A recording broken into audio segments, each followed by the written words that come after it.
आज तो फिर एकादशी हो गया, आज मत सेकना तो कल सेक लेना है।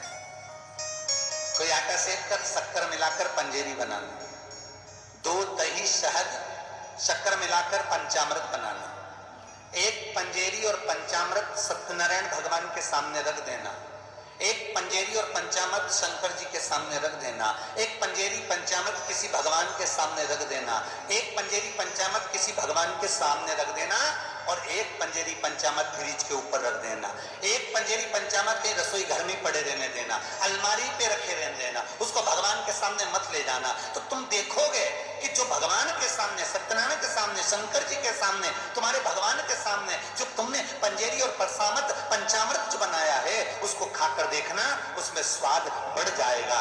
और जो फ्रिज के ऊपर रखा है, अलमारी पे रखा है, रसोई घर में रखा है, उसमें स्वाद नहीं आएगा।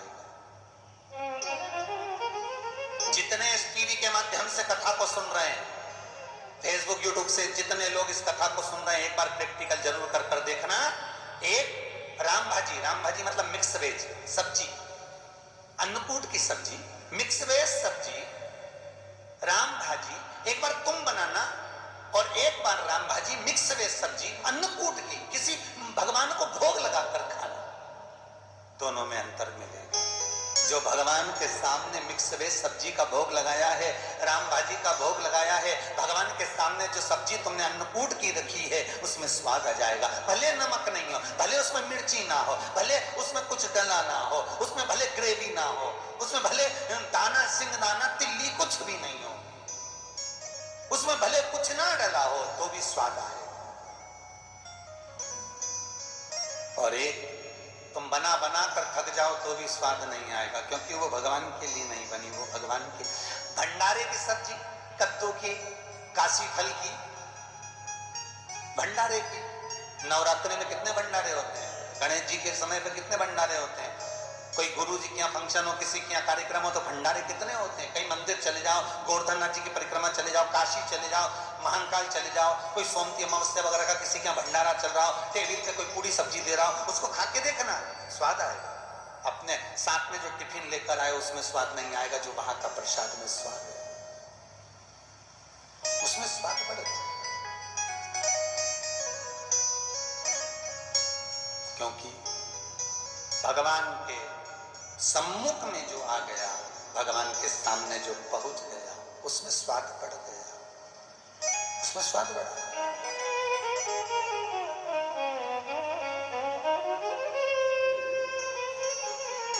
स्वाद बढ़ेगा। बखान क्या करूं मैं रातों के ढेर का, चपटी बबूत में है खजाना कुबेर का। हे गंगाधार मुक्ति द्वार ओमकार तो, आयो शरण तिहारी बोले कार कार तो, आयो शरण तिहारी बोले कार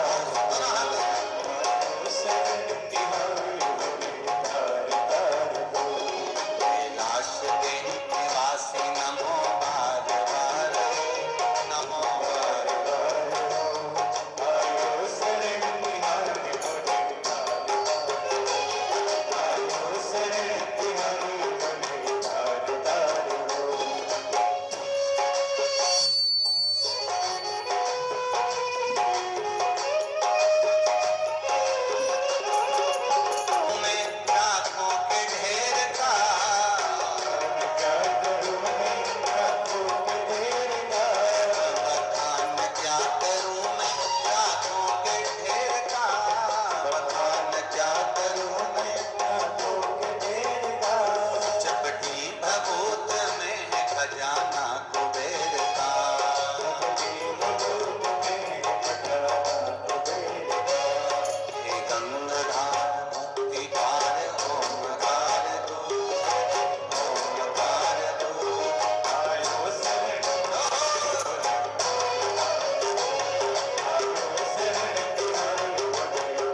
असुर ने अशोक सुंदरी की सुंदरता को देखकर अशोक सुंदरी को पाने का प्रयास करा।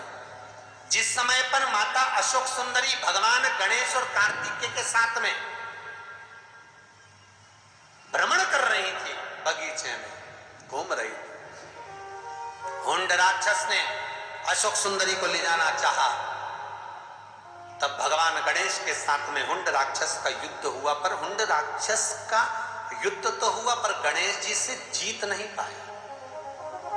भगवान गणेश हुंड से जीत नहीं पाए, क्योंकि हुंड के पास में ब्रह्मा का बल था, हुंड राक्षस के पास में, असुर के पास में देवताओं का बल था।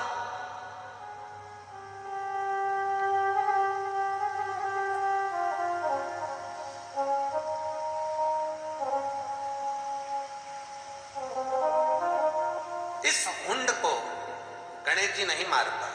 कार्तिकेय षडानंद आ गए और षडानंद कार्तिकेय ने भी संहार करना चाहा हुंड का, नहीं मार, हुंड नहीं मरा, नहीं मरा। तब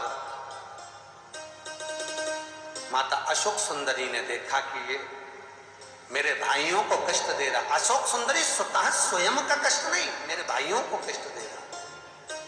तब भगवान शंकर का ध्यान कर कर अशोक सुंदरी ने भगवान शिव का स्मरण कर कर मांगा, पिताजी अगर मैंने प्रेमवश भाववश बिना दिखावे के आपके दरवाजे को बुआरा हो तो मुझ में इतनी प्रबलता आए कि एक तिनके से इस हुंड का मैं संहार कर दूं।